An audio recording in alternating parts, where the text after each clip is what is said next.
శ్రీమాత్రే నమః. నమస్తే అండి. ఎలా ఉన్నారు? అంత బాగున్నారా?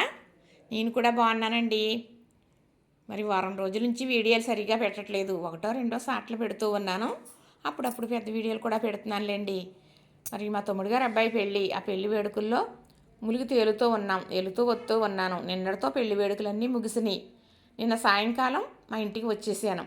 అలా సారీ సీరీ పెట్టారు, అంటే సారీ పెట్టి చీర పెట్టారు అని. పెద్దదాన్ని కదా, తెలిసిన భాష మాట్లాడేస్తూ ఉంటాను, ఏమనుకోకండి. మీ ఎదురుగుండా ఇది కనపడేది ఏంటి అనుకుంటున్నారు కదా, తల్లివాయనం. తల్లివాయనం అంటే మరి పెళ్ళిలో చాలా ఘట్టాలు జరుగుతూ ఉంటాయి. చాలా ముఖ్యమైన సాంప్రదాయం జరుగుతూ ఉంటుంది. అందులో భాగమే ఇది తల్లివాయనం.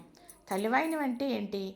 ఎవరిస్తారో, ఎవరికి ఇప్పిస్తారో, తర్వాత ఎవరికి వెళుతుంది, ఇందులో ఏమేమి పెడతారో అనేది మీకు క్లియర్గా చెబుతాను. గుమ్మడి పండు, చాలా పెద్ద గుమ్మడి పండు తీసుకుంటారండి. అందంగా ఉండాలి తల్లి వాయినంలోనని పెద్ద గుమ్మడి పండు. ఈ చీర తక్కువ రేట్లోదనమాట, తొక్కుడు చీర అంటారు. ఇలా చీర జాకెట్టు వేస్తారు. బెల్లపచ్చు, అలానే పసుపు కొమ్ములు, కొబ్బరికాయ, కొంచెం డబ్బులు, అరటిపళ్ళు, ఇదిగో కుంకుమ. చూసారు కదా, ఇలాగ కుంకుమ పెట్టి, ఇది ఒక చీర, ఇది పొట్టి చీర అనమాట. ఒకటి పెద్ద చీర, ఒకటి చిన్న చీర లెక్క అనమాట అండి. అయితే ఇది పొట్టి చీర, ఒక చిన్న చీర అంటారు, అది తొక్కుడు చీర, ఇది తలవాయనం చీర. ఇవన్నీ పెట్టి ఒక బుట్టలో, ఆ బుట్ట పలంగా మరి పెళ్లిపీటల మీద మరి పెళ్లి కూతురి చేత పెళ్లి కొడుకు దర్భవారు పెళ్లి కూతురు తల్లికి ఇప్పిస్తారన్నమాట. పెళ్లిపీటల మీద పెళ్లి కూతురు తల్లికి పెళ్లి కూతురు చేత పెళ్లి కొడుకు వారు తరపు నుంచి ఇప్పిస్తారన్నమాట. ఇది తల్లి వాయనం అంటారు. ఆవిడ ఏం చేస్తుంది, అందేసుకుని చక్కగా పక్కన పెట్టేసి ఆవిడ చెంగేస్తుంది, అమ్మాయి చెంగేస్తుంది. ఇస్తేనమ్మ వాయనం అని, పెళ్లి కూతురు అంటే పుచ్చుకుంటేనమ్మ వాయనం అని తల్లి అంటది. 3 మాటలు పలికించి ఇచ్చుకున్న తర్వాత పక్కన పెట్టేస్తారు. పెళ్ళంతా అయిన తర్వాత మరి అమ్మాయి అత్తవారింటికి తీసుకెళ్తారు కదా పెళ్లి కూతురిని. వెళ్ళేటప్పుడు వీటితో పాటు బియ్యం, మరి కొన్ని రకాలు వేస్తారండి, జాకెట్ ముక్కలని, ఇంకా ఏయో ఇప్పుడు రకరకాలు పెడుతున్నారు. కానీ పూర్వంలాగే మేము చేస్తూ ఉంటామండి, మా పుట్టింట్లో చేసేది. అయితే ఒడిగట్టు బియ్యం, అందులో కందపిలకలు, కరివేపాకు, శనగపప్పు వేసి ఒళ్ళో పోసి గుమ్మం దాటేగా జిమ్మెంతారన్నమాట. అదంతా మళ్ళీ మీకు ఏరేగా చెబుతాను. ఇవన్నీ వేస్తారు. అప్పుడు పెళ్ళికూతురు తల్లి ఈ వాయినం అందుకుంది కదా, తల్లి వాయినం. అప్పుడు ఏం చేస్తుంది, వాళ్ళ ఆడబొడుసులకి ఒడిగట్టు పెట్టేస్తుంది. పెళ్లి కూతురు ఆడబొడుసులకి ఒడిగట్టు కింద వాళ్ళకి పంపించేస్తారనమాట.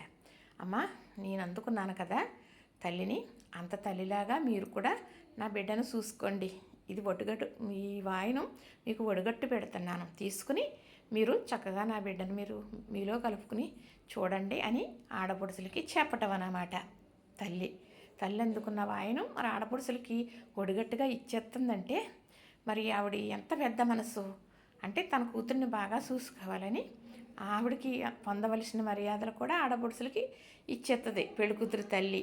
అంత గొప్ప ఘట్టం అన్నమాట అండి ఇది పంపిస్తారు కదా. అప్పుడు ఈ ఆడపడుచులు ఇద్దరున్నా, ముగ్గురున్నా, నలుగురున్నా, ఒక్కరుంటే ఒక్కరే తీసేసుకుంటారు అనుకోండి. ఇద్దరుంటే ఇద్దరు పంచుకుంటారు. మరి నేనైతే మా తమ్ముడికి ఆడపడుచుని, మరి మా అన్నయ్య గారు అమ్మాయి ఉంది, పెళ్లి కొడుకు ఆడపడుచు, నేను తల ఆడపడుచుని, ఆ అమ్మాయి సిగురు ఆడపడుచు. ఇద్దరం కూడా చక్కగా పంచుకున్నాం. కానీ నాకు నచ్చినట్టుగా తీసుకోమని, నాకే ఎక్కువగా అత్తయ్య నువ్వు పెద్దదాను కదా, నువ్వు తీసుకెళ్ళి అత్తయ్య అని మా మేనగోడలో పెద్ద చీర నన్ను తీసుకోమంది, ఈ చీర తనం తీసుకుంటాను అంది మా మేనగోడలో.